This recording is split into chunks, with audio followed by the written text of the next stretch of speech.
Hi, and welcome to Journey Forward with Jory Rose, where you will gain insights, tools, and inspiration to get unstuck and live your best life. Jory is a licensed marriage and family therapist with a passion for helping people cultivate awareness and authenticity so they can show up fully in all aspects of their life. And now, here's Jory. Hey everyone, it's Jory. I am really looking forward to this conversation today, and I hope that you guys are going to get a ton out of it.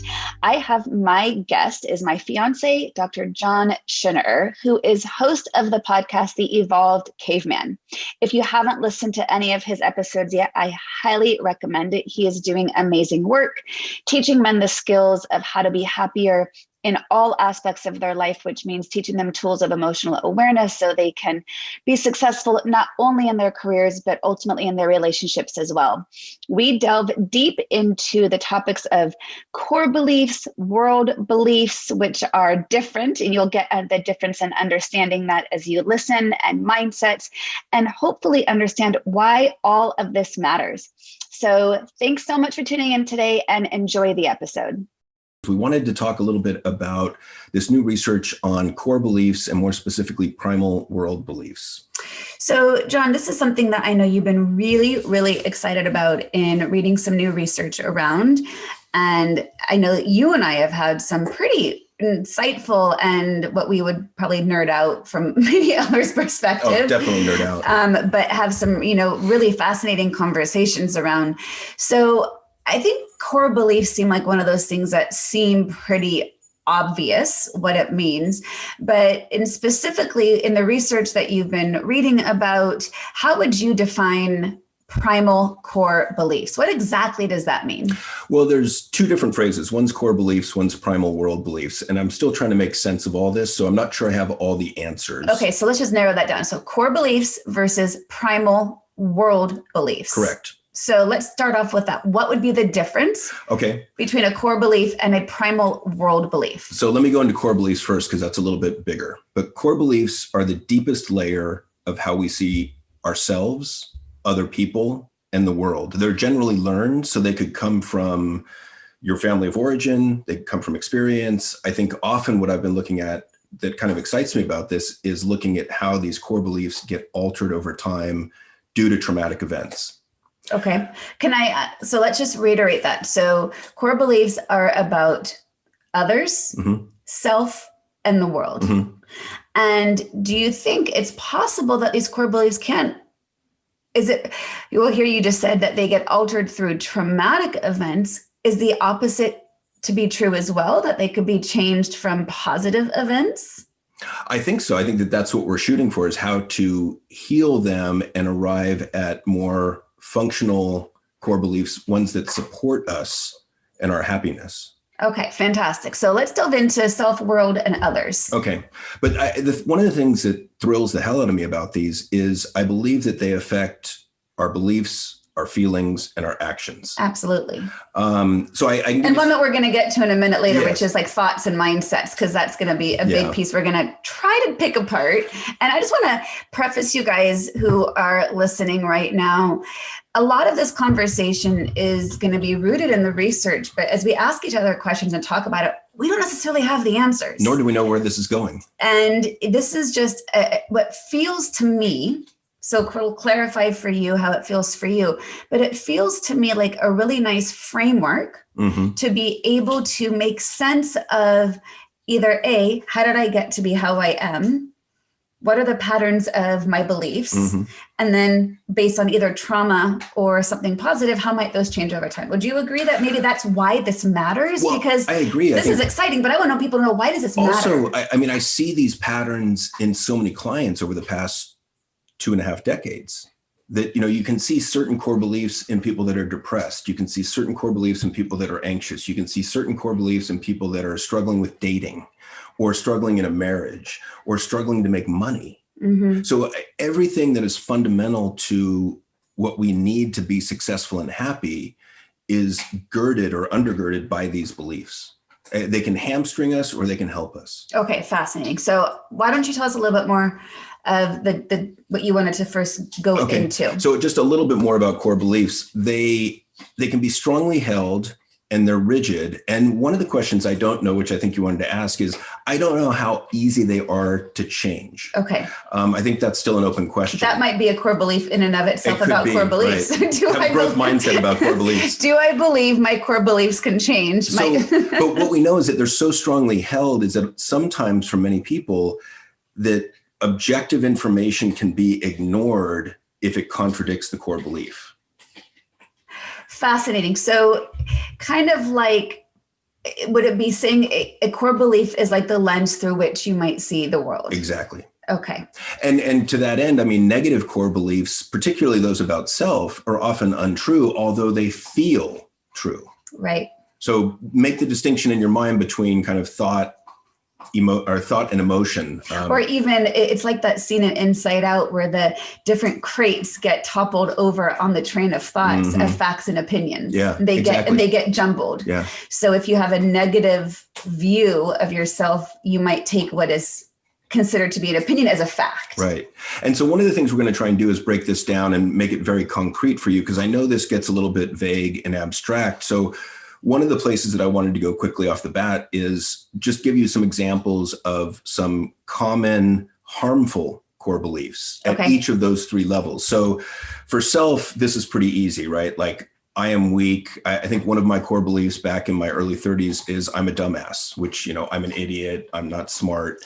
And that was after I can't do this. That was after I had a PhD from Cal and had written a book. So just to reiterate the fact that they're untrue, but they feel true. So the facts would argue otherwise, but how you see yourself might not line up with the facts. Right. And so I had to actually catch that thought and be like, okay, is this true? Where's the objective evidence to support it? Right. Either confirm or disconfirm. And I think that's the level at which you go through changing these core beliefs, is you have to drill down and figure out what is my core belief. So we're going to give you some examples of that, but then to challenge it and look for objective evidence one way or the other.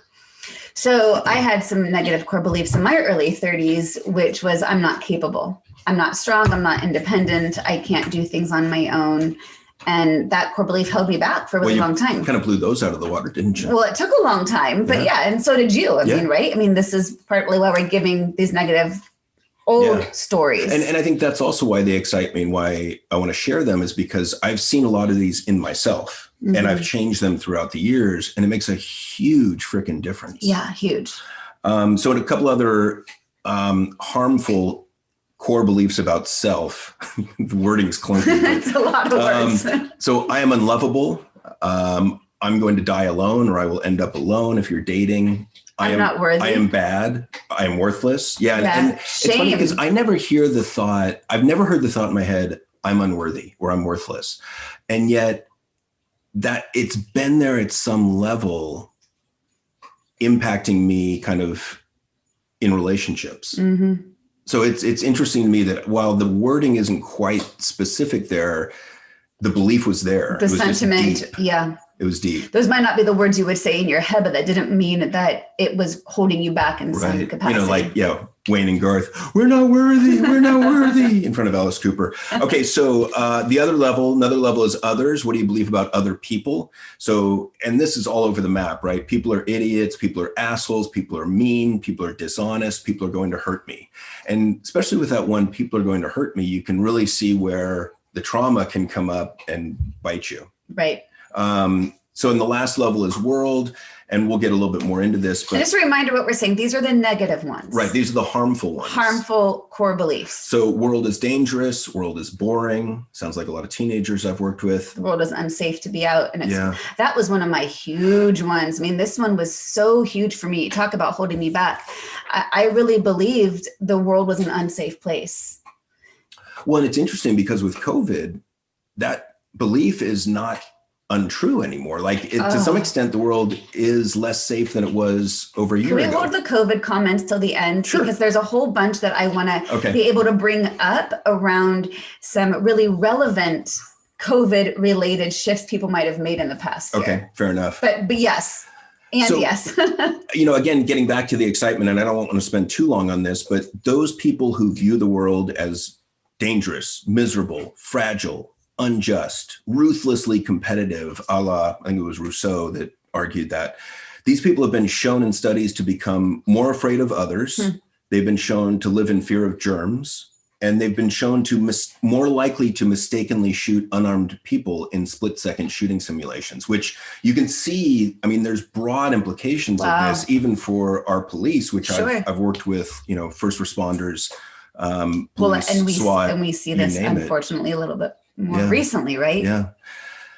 So these beliefs have a huge impact, even and including with our actions. And so to clarify, would you say these beliefs tend to be more subconscious or unconscious, or are they conscious beliefs? I think they are below our level of conscious awareness. Typically, I think you can see other thoughts that are stacked on top of them more easily. Like, I don't know, my friends don't like me. And then underneath that is I'm worthless, something like that. Right. So I know one that I hear a lot with my clients, and we're going to kind of go through some different categories, but one that I hear often from people is dating post-divorce, right? And it's like, oh, no one's ever going to want me. Mm-hmm. Who's going to want to be with me? I'm never going to find someone. So they might have common language, but I think you're right. The underlying core belief may not be as concrete in their own mind. Well, I think one of the ways to identify some of these core beliefs is to look for those beliefs that start with all or nothing, or 0 or 100%, black and white in their thinking. For instance, I remember I had a client come in and he was dating after divorce. And he sits down in the sofa and he was like, man, all women are bitches.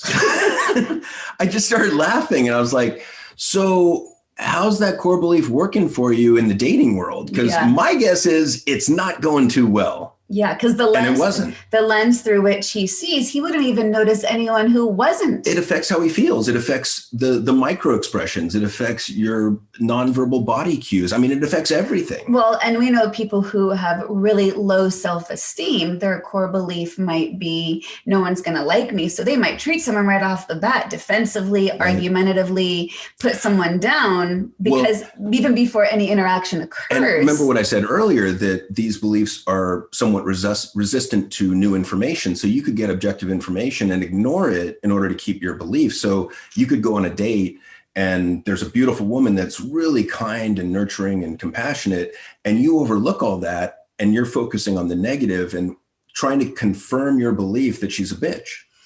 It's like one of my favorite phrases of energy flows where intent goes. If you're intent on believing everyone's a bitch, you're going to look for every evidence to support that. And that's what you're going to focus and dwell on, kind of like not unlike a negativity bias, one might say. Right. Well, and I talk to a lot of my clients about this, that if you're looking for the negative in people and situations, you can find it because it's there. I mean, I'm not perfect. You're not perfect. No, wait, much but as I am. think you're perfect.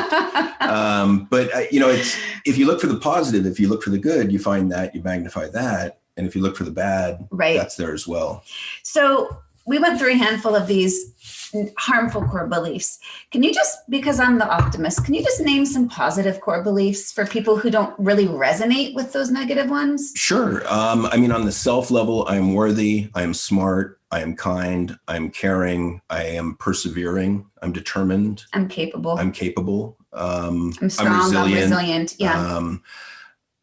I was calling you a mighty might earlier today. So, I'm a mighty might. I'm the Energizer Bunny. But for others, I think people are kind, people are generous, people are willing to help. Most people are honest, because I think part of this gets into probability, right? I wouldn't be naive enough to say 100% of the people in this world are honest. Right. I could say that, 85, 90%, I think, are trying to be honest. Yeah. I think 85 to 90% of people in this world would be more than willing to help me if I asked them. Yeah. And that's, and that's where I go with my clients, because that's just one example of this fundamental difference of, if I believe people are generally good and honest and will help me, versus if I believe people are generally bad, dishonest, and will hurt me or take advantage of me. Those are two completely different worlds that I'm living in. Yeah. And yet it's the same world. Right.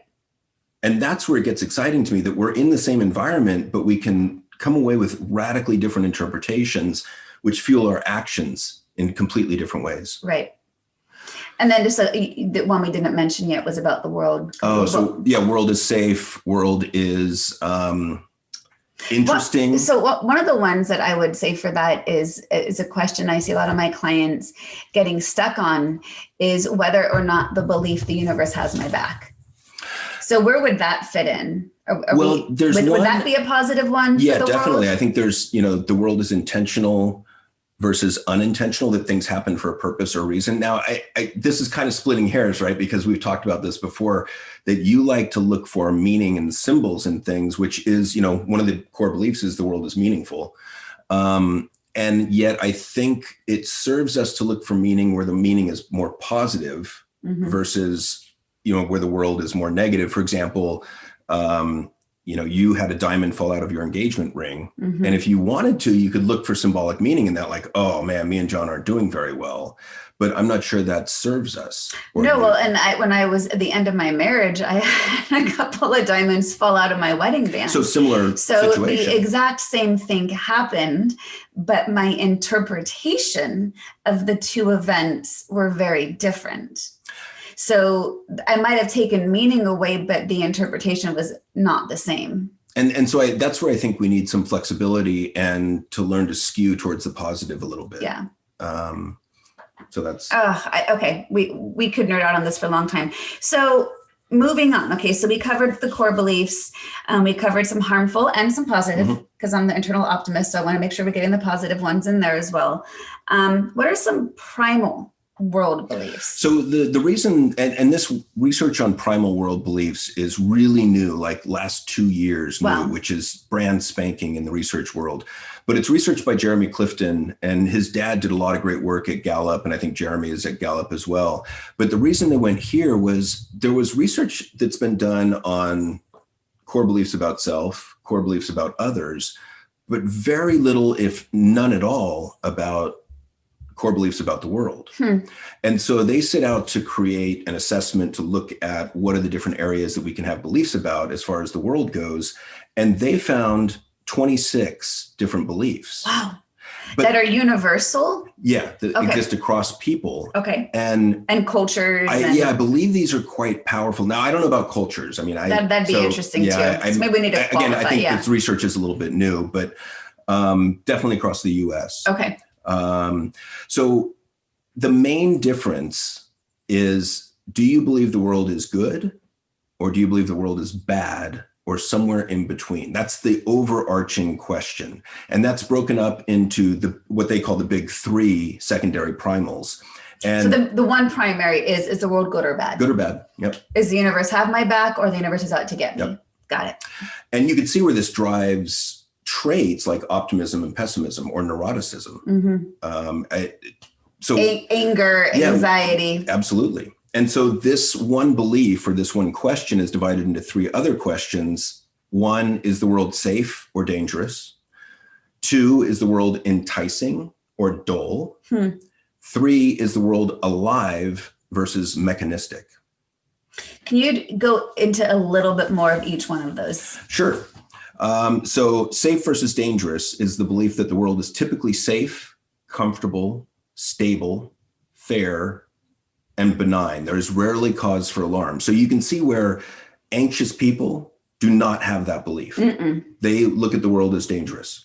And, I could see like social anxiety people see people as dangerous. The second one, enticing versus dull, is the belief that the world is beautiful, fascinating, meaningful, brimming with opportunities, and worth exploring. There is rarely cause for boredom.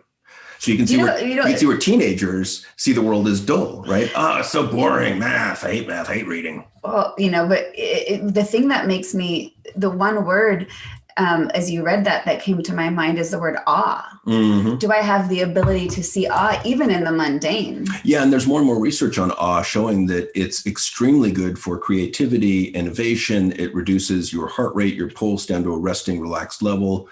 There's all sorts of good benefits to practicing and being aware of the positive emotion awe. Yeah. Okay, so the third one is alive versus mechanistic, and that's about the belief that the world is animated by intentionality that interacts with you and needs your help. There is cause to listen to what the universe is saying. And when I read that, I was like, oh, that's kind of like Jory. I totally do that. Okay, so but that's the alive part, the mechanistic meaning. It's just dead. It's like a machine, like a car. Right. It's just going. Yeah. So really, is the world on autopilot, or is it being more mindful? Well, yeah, it really, I mean, it's interesting to me because it kind of gets to the split of traditional physics versus quantum physics, where traditional Newtonian physics is purely mechanistic, whereas quantum physics is probabilistic and doesn't really obey the same laws and leaves a lot open for looking at the world as alive and purposeful. And completely interconnected. Yeah. Yeah. And so, there's like 6 questions or areas within each of these. And so we're not going to go into all of them because that would be really a long conversation. 26. And I also want to keep it really relevant to our listeners, right, as to, because I imagine there's quite a bit of people who are like, okay, that sounds fascinating. And what does this have to do about me? So heavy, who cares? How does this relate to me? Right. So let's maybe bring it down a little bit towards some ideas in very practical application of some of these different areas. So look at the core belief of the world is safe or the world is dangerous. Okay. And if you think about, like the example I use for my clients is just at a very simple base level, think about going through your day-to-day interactions with people and think how many interactions you have with people. Now, let's bring this down to the people level. So if you think other people are dangerous, other people are out to get me, other people will take advantage, they're dishonest, they're assholes, whatever. If you go out with those kind of core beliefs, you're not going to interact with people and try and form a connection. You're not going to try and get a smile out of them. You're not going to try and make eye contact, do a stupid joke. You're not going to try and like me, when I go to any store, I'll try to find some point of connection with the barista or the cashier or people behind me in line. Right. Just because if I do that, we both win. We both get a small positive emotional boost. But if I think other people are dangerous and out to get me, I'm not going to do that. And so I just leave. I go through the line at the supermarket. I don't interact with anyone. It reinforces the belief that people are assholes or people are stoic or out to get me. And now multiply that you have, 100 interactions with people a day, and multiply that by 30 days a month or 365 days a year, and multiply that by 20 years. And the idea is that they're cumulative. And so I think of each of these interactions as putting a drop either in our bucket of negative emotions or our bucket of positive emotions. Mm-hmm. And so you can see where the beliefs become self-reinforcing. Right. Whereas if I believe that people are generally good, generally honest, generally will help me if I ask them, then I'm far more likely to try and engage with them and find a point of connection, find a similar interest, find a smile, which is a bucket or is a drop in that bucket of positive emotions, again, multiplied out by many days in the year, many years of my life. It's fascinating. And it's so interesting too, as you were describing that, I was thinking of an example. And in fact, just earlier today, I showed you a picture from this moment in my life in which I've talked about before on my podcast of when I hiked Diamond Head in Hawaii by myself at sunrise in the dark. And there's this very spiritual moment for me in which I encounter a man in a tunnel at like 5:30 in the morning in the dark. And it was actually this quite significant moment in my life of the directions he gave me and how I interpreted it. And you can go listen to that podcast episode. But I remember sharing this when I was teaching a mindfulness class once. And there was one woman who could not hear any of my spiritual meaning, anything I learned or gained, because this was a pretty significant moment and lesson for me in my overall life. And all she took away was, oh my God, didn't the guy in the tunnel freak you out? Like that's all she could focus on. So the only thing she could focus on was physical safety because men are dangerous. Yes. And you're alone, you're a woman. How could you? And it was so interesting. In the dark. Like in that moment, it just was like, it never occurred to me that was an unsafe moment. Now I've got good intuition. I felt physically safe in my body, but I think this is a practical example of someone almost being a diagnostic, where if you don't know how you feel about this, listen to my little quick story and interpret, would you have felt comfortable or would you have been like, holy shit, I'm in danger. This guy's out to get me. Well, so it's interesting to So another example that comes up in my mind is that safe versus dangerous, particularly around people and the world. What if you're a female dating after divorce or when you're younger? Mm-hmm. Like if you see the world as dangerous, if you see men as potentially dangerous, it completely affects your energy on those first couple of dates, right? It completely affects what you're willing to do. It completely affects how at ease and relaxed you are. I mean, we know people, women that get super anxious about, and I mean, granted, I want y'all, the women, to be safe out there, but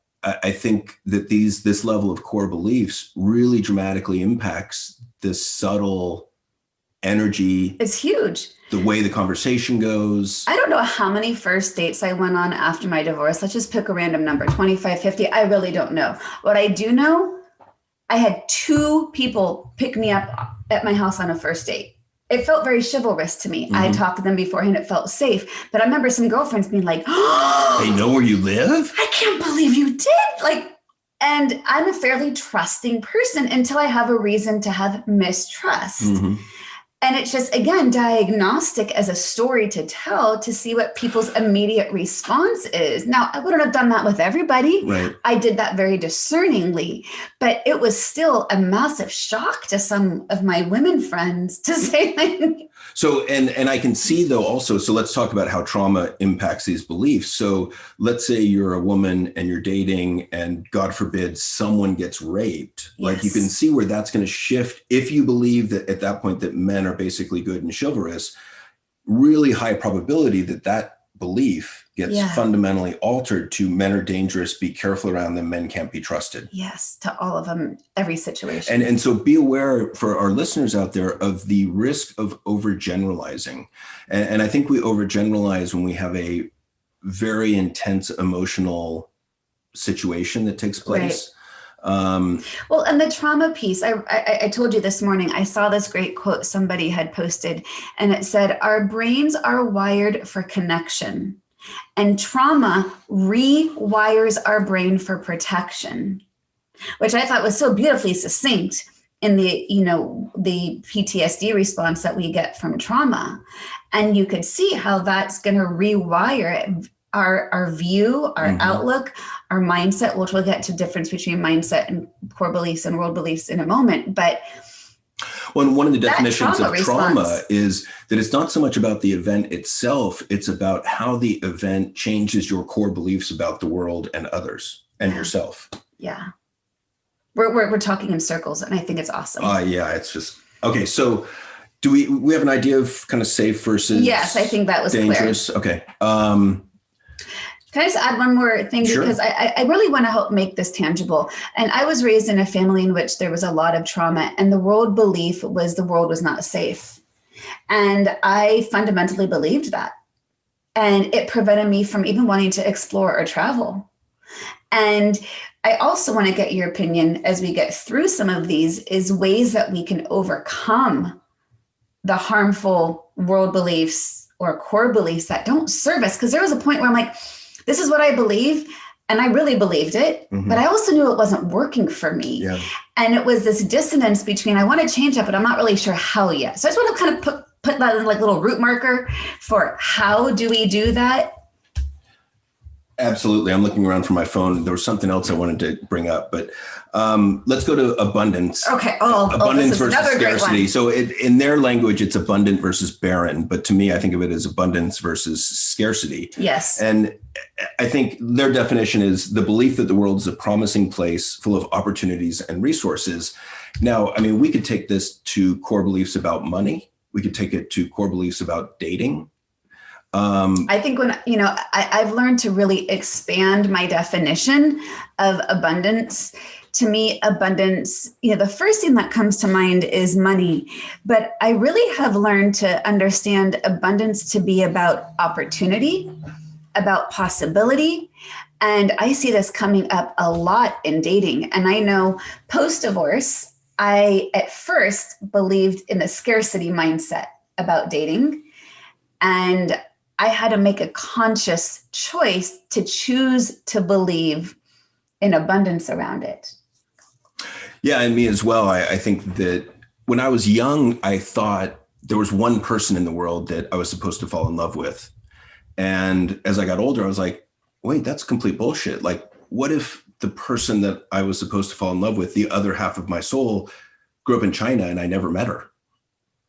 And so I think that'd be unfortunate. Yeah, that would suck. I think. But wait. But you've told me I'm the other half of your soul. You are. Oh. So good thing I'm not all the way in China. Hey, you're just one exit away. So, I lost where I was going with that. Wait, he looked at me lovingly in my eyes and he got all distracted. Okay, so but back to your question about how to get out of the harmful core beliefs. There was a quote that I found in one of your books today. We were dismantling her office. And so let me just read this to you. Are you familiar with Gurdjieff? Asked a friend. He was a spiritual teacher around the turn of the century, and one day he posed a question to his students. If a prisoner wants to escape from prison, what's the first thing he needs to know? One student said, well, you need to know the guard. Another said, you need to find the key. No, Gurdjieff said, the first thing that you need to know if you want to escape from prison is that you are in prison. Until you know that, no escape is possible. That resonated with me because I think all of us men are in prison and we are aware of it to differing extents. But, to answer your question, I think the first step is always awareness. I mean, always awareness. That's are on the same page on that. Yeah. Okay, so going back to abundance and scarcity. So just the idea Hold on one second. Oh, all men are in prison in their own minds? The vast majority of men. You just got to qualify that because that was like this big statement. Sorry, I got without excited. Meaning. I know. Just like. Well, I mean, but in terms of being cut off from emotion. Okay, that's what I wanted you to explain. In terms of being cut off from learning relationship skills, in terms of being cut off from their own happiness. They don't even realize that they're not. They don't even realize that they're not happy. Right. They're just grinding it out. Yeah. And doing what they think they're supposed to be doing, which is being the provider. Right. So until you have the awareness of where you're stuck, there's no possibility of getting unstuck. Yeah. Okay, so now back to abundance and scarcity. Now back to abundance and scarcity. I see this coming up for a lot of people in believing, oh, that was my one shot at something. In dating. It could be in a job opportunity. It could have been a house they were wanting to buy. Oh, okay. I really see this as a limiting belief around what they think is just the universe is not out to support them. So here's some overlapping ideas, right? Yeah. And, if you peel back the layers, what it really comes down to is, do you believe that there's more possibility out there? Do you believe? Yeah. Well, and I mean, it's fascinating to me. I remember, 15-ish years ago, I was putting content on the web and I was creating my online anger management course. And some of the therapists in my office suite were asking me, what are you doing? Because, I had all this equipment and they had no idea what I was doing, like even putting up a website. And I said, I'm making product. And they were like, product, what's that? And I said, well, like books and courses and, things to sell online to help more people. And this one therapist in my office suite said, oh, you can't do that. And one of her objections was, well, what if people see your video of you talking on your website and don't like you? And I was like, great. Then they won't come to Then they won't come in. Then it's not a product, right? Like, perfect. Well, it totally goes with the whole belief that that's scarcity, right? That a therapist should not have any personal persona whatsoever and just be that objective. The tabula rasa, right. blank slate. Oh, I hate that.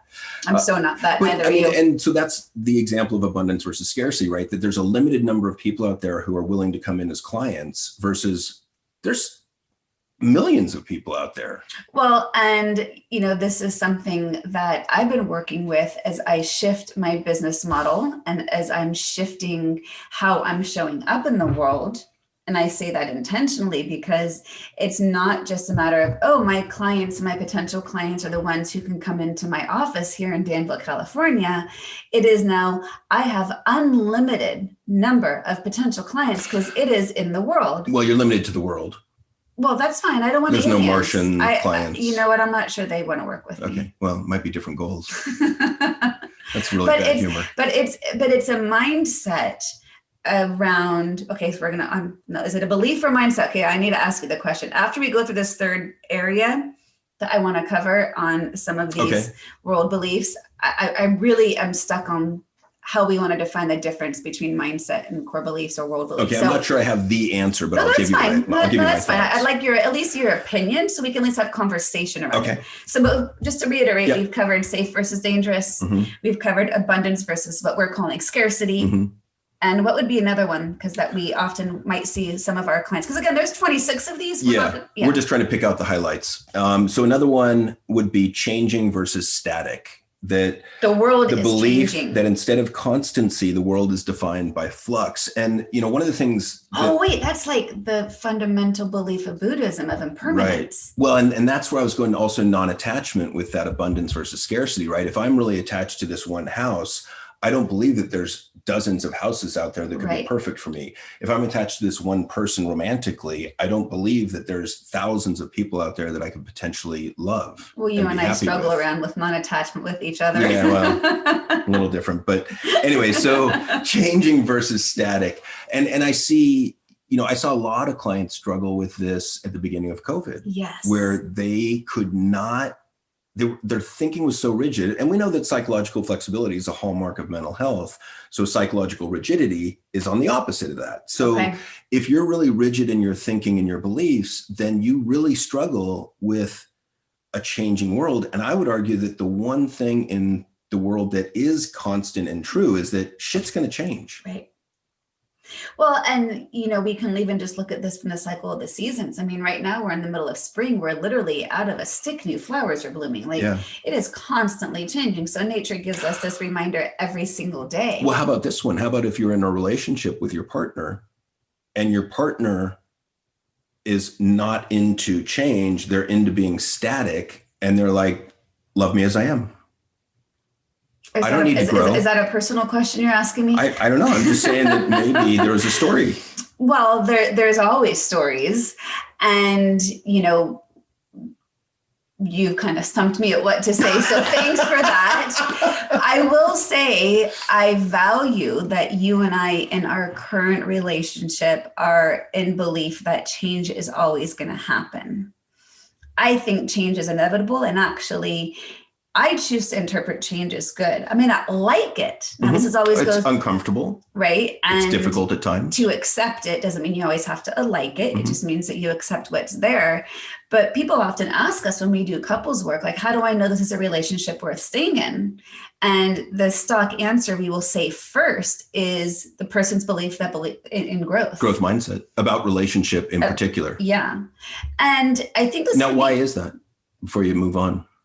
Because if you're not growing, you're dying. Yeah. Well, and I think that so many of us believe that love is enough. And so many men get into a relationship and then they get complacent. And then they're like, I don't need to learn anything. I don't need to learn any new skills. I'm happy. I'm content. I'm happy. I don't need to grow. And where does that leave the woman in the relationship, assuming heterosexuality? Growing past him. Yeah. It's and painful. Resentful. It's painful and it's resentful. And we know, as the research shows, that women are beginning 75% of the divorces here in the US. Yep. And the biggest complaint is, I can't connect with my husband. I can't connect with him. Or he's not listening, or it's all the soft skills. He's not present. Well, and go figure, who we were X number of years ago when we ever met are going to be different than who we are now. And it would be unrealistic to expect that the relationship is a living organism. You mean you're not the same as you were in high school? No, neither were you. I had hair back then. We've talked about this of, John and I met at the right time. That different points of our life, I'm not even sure we would have really gotten along very well. Mm-mm. We were very, very different. Yeah. Because part of it, we had very different core beliefs. Yeah. And different motivations that fueled that core beliefs, which I think would have not been the recipe for an easy relationship. Yeah. And it's because of our individual growth that we're able to be such good partners now. And we just got to always make sure we grow together to ensure that in the future. But I don't expect you to be the same as you were. There's some things I don't want you to be the same as you were when I first met you. Yeah. Well, but I think there's a truism here of women get into relationships looking to change their man. Men get into relationships hoping the woman doesn't change. Yeah, that's a real painful one. I often, when I sit with, Interesting. I mean, it's fascinating. And when I often will sit with couples that are struggling in their relationship, I will ask them the question, are you in love with the person as they are sitting next to you right now? Or are you in love with the potential of who they can be? And usually the man is like, no, I love her just as she is. And, and then she's like, oh shit, that wasn't going to be my answer. If he could just A, B, C, D, E, F, G. Yeah, if he could just, lose 10 pounds, change his clothes. See the crumbs on the counter. Yes, do laundry. wipe up after himself. I mean, these things are little. So anyhow, we kind of derailed from the world is changing versus static. Yeah. As a belief. Now, if you don't believe the world's supposed to change, you're going to struggle when inevitably it does, which is kind of ironic because this is something that we're fighting nature. So it really is a belief rather than fact. Well, and the thought just came to mind of think of this belief in terms of parenting. Yeah. Right. Do you believe your kids are changing or are they static? Because I see a lot of moms, and forgive me, I think it's moms that struggle with this more, that struggle with kids getting to college age and leaving the house. And it's like, to me, that's the whole purpose, is to raise functional, pro-social adults. And then you have to let them fly. It's the and, baby. It's the and that is sad. Not just the fact that they're growing and changing. He keeps bringing up these very personal examples. They just keep popping to mind. Well, you keep looking at me. But, it's... So we can see through these examples, safe versus dangerous, abundance versus scarcity, changing versus static, that we have, even as we are talking about it, I'm sure you guys have these automatic responses to what we're saying, mm-hmm. in which you're like, oh yeah, that's totally me, or that's totally my partner, or that's totally my mom, or that's totally how I was raised. Yeah. So what would be some ways, and we already said awareness is the first answer, mm-hmm. but what would be some ways to change some of these beliefs? So I guess you would really only want to change the ones that aren't working for you. Well, first, let me bring up one more just because it's my favorite. And that is funny versus not funny, is the belief that the world is full of humor everywhere you look. Now, which life is better, if you believe the world's funny or not funny? Oh, and there's research that shows that our sense of humor falls off a cliff, which they call the humor cliff, at the age of 23. The reason for that is they think that it's because of our entry into the workforce, where everything's politically correct. You can't laugh. You're supposed to be serious and work hard. And we go from about 400 laughs and smiles a day as kids to about 7 as adults. Wow. You brought a lot of laughter into my life and home. When we first started dating and we were texting and on the phone, our kids used to get so pissed at us because we would just get a text and start laughing. And then sometimes they'd be like, what's so funny? And then we would tell them and they thought we'd be lying. Like, that's not funny. That's not it. But it actually was. Yeah. But there's some fine line between humor and just being an ass. And sometimes I step over that line, but it's worth the risk. Sometimes. So, okay, back to the question. Sorry, what was the question? Let's go to mindset versus core belief first. Okay. What's the difference? Because I would have the language that I would always use would always have been my mindset versus my core belief or primal world belief. So is there a difference? I think so. They're both schemas or ways that we think about the world. Lenses and things. We look through. And I think mindsets to me are specific. I think they're context specific generally. And I think that mindsets are easier to switch. I think you can switch them like that with a decision. The mindsets that I know of are areas like growth versus fixed mindset. There are things like, is stress good or bad for me? There are things like weight loss and what do I believe is exercise? There are things about eating and weight loss. There are things about pain management, the expectation of relief from pain. And so you can change your mindset about some of these things on a dime based on what science or research has shown us is the most beneficial mindset to adopt. So is that to imply there's a generalized good versus bad mindset? I think there's some that are more supportive and beneficial than others. Yeah. Okay. Now, I think Yeah. I mean, like stress is bad, stress is good. We know that the effects of stress on our body physiologically really depend on how we view stress. Is stress good for me? Does it Right. energize me? Does it prepare me to think quickly on my feet? Or do I think of stress as, oh my God, this is terrible for me. It's eating away at my arteries and But raising my cholesterol fundamentally, and blood if you pressure. have a closed mindset, you're not going to be open to changing any of your mindsets. True. Pretty much. I mean, So is that a mindset or is that a core belief?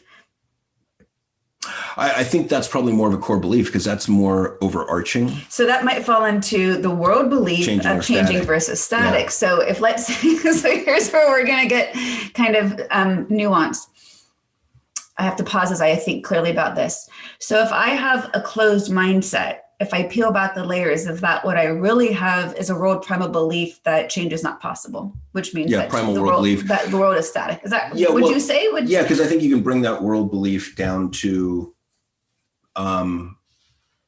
the thoughts in my mind are static, or the way that I view the world is static. So it comes down to this self-belief, which can grow and fester from that original primal world belief. And I think that's one of the differences, that the world beliefs seem to be more overarching. They're bigger, they're broader, and we don't know how easy they are to change. But one of the reasons I like giving you listeners these examples is so that you can look at, with curiosity, without judgment, what are some of my core beliefs? What do I believe about people? What do I believe about the world? What do I believe about myself? And do I want to change some of those? And then it's one of my favorite questions, which I unfortunately, I kind of have to give credit where it's due, which was Dr. Phil. How's that working for you? Yeah. How's that working for you? Because are you asking me as an individual? Oh, no, that was his question. How's that working for you? So when you ask yourself these questions about your curiosity about your core beliefs, I think one of the next questions to ask yourself is, how is that serving you? How is it working for you? Go. Yeah, and I think that makes sense. I think partly this is also, I think it interrelates to purpose and meaning, in the sense of, if you are primarily concerned about and driven by accumulating more wealth, that's going to be a different set of core beliefs that serve you than serving others, or I'm shooting for happiness, or I want to be an internet influencer, like a social media influencer. So I think that, because I can see, like, if I'm just about accumulating wealth, it actually can work for me to be an asshole and to be narcissistic and to be unempathetic and rage at my coworkers and have them be in a state of fear around me. I don't think it's the best way to go, but you can accumulate more wealth in that manner. So I think that part of it really depends on what are your goals. And to me, I'm biased, and I've said this before on these shows, that I really believe that all 7+ billion people on this planet ultimately want to be happy. And I think we can go about it through mistaken routes or pathways, because we're really shitty emotional forecasters. We don't know what's going to make us feel happy at the end of the day. And what we think is going to make us happy isn't always what's going to make us happy. The new shoes, the purse, the chocolate, big house, the Corvette, the Ferrari, the Lamborghini, if I just have sex with that hot guy, then I'll be good. Penile enlargement surgery. Temporary. Shit, it didn't work. So, as you and I have been talking about this, it's easy to come up with some examples, and to really look at where people get stuck in this, and the nuances in how these core beliefs affect our vision of others versus the world, and how they're not always in alignment. Like, you can feel that the world is a safe place, but feel that others suck. Yeah. And are not. People are not safe, the world's safe. Right. So it's not this overarching where there's going to be alignment, or, I believe in myself, I trust myself, but I don't trust in others. Yeah. That's a great example of any of you who were ever the overachievers in a group project. get really pissed at the people who got your good A that you did all the work for and they didn't pull their weight. But it could be that kind of example from middle school where you're doing all the work, your team didn't help you out, and now you've developed this core belief, others don't support me, others suck, I've got to do it all by myself. I'm an island, I'm a rock, I'm an army of one. You were about to sing and break into Simon and Garfunkel. I've already done that before. I won't do that again. I won't punish you listeners. But one of the things that I see as some of the biggest core beliefs about self that impact everything is that one that we touched on earlier of I am worthy. And you can, I am worthy ... I am worthy of success. I'm worthy of love. I'm worthy of connection. I am worthy of relationship. I'm worthy of happiness.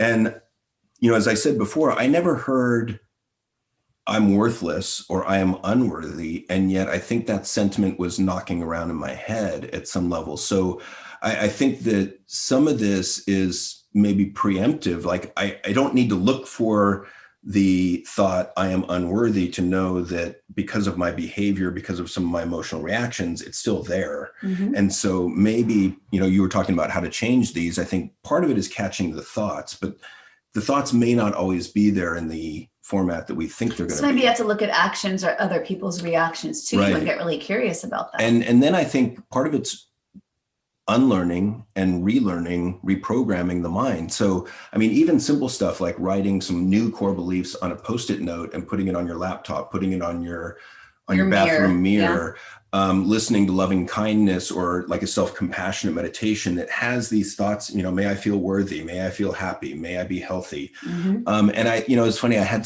a guy in their 30s and he was kind of sheepish and embarrassed. He was like, well, what if someone sees the Post-it note that I've got, written, may I feel worthy, may I feel happy. And I was like, great. They need it just as much as you do. I guarantee it. If you believe that the world has meaning and there's signs for things, then that person will see it at the right time for them.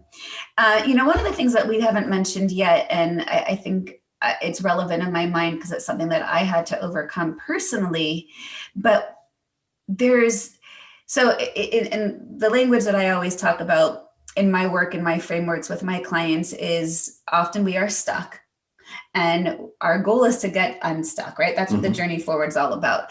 And sometimes awareness in and of itself is not enough to help us get unstuck. Mm-hmm. So one of my favorite questions, I'm sure for those who've listened to me, you've heard me say this before, is how is it serving you to stay stuck? Mm-hmm. And people always immediately are like, oh no, it's not. I hate it. It sucks. Yep. Okay, great. It sucks for you to be stuck. And there is some secondary benefit you're gaining by staying stuck. What are those secondary benefits? And one of the ones that I have had to recognize is areas in which I have stayed stuck, both tangibly in my actions, but very much so in my core beliefs and also primal world beliefs, was it kept me aligned in my family of origin to hold on to those silent, unspoken stories, narratives. This is just the way we are. So you're loyal. You stay loyal to the family. Very much so. Psychologically. And in order for me to change these beliefs about the world and myself, I had to misalign with the rhetoric or belief in some of the ways in which I was raised. Yeah, you had to break with the family.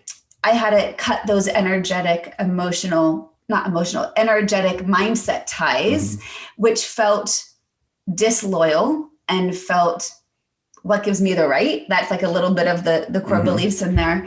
But it recognized this is holding me back to stay within that belief system.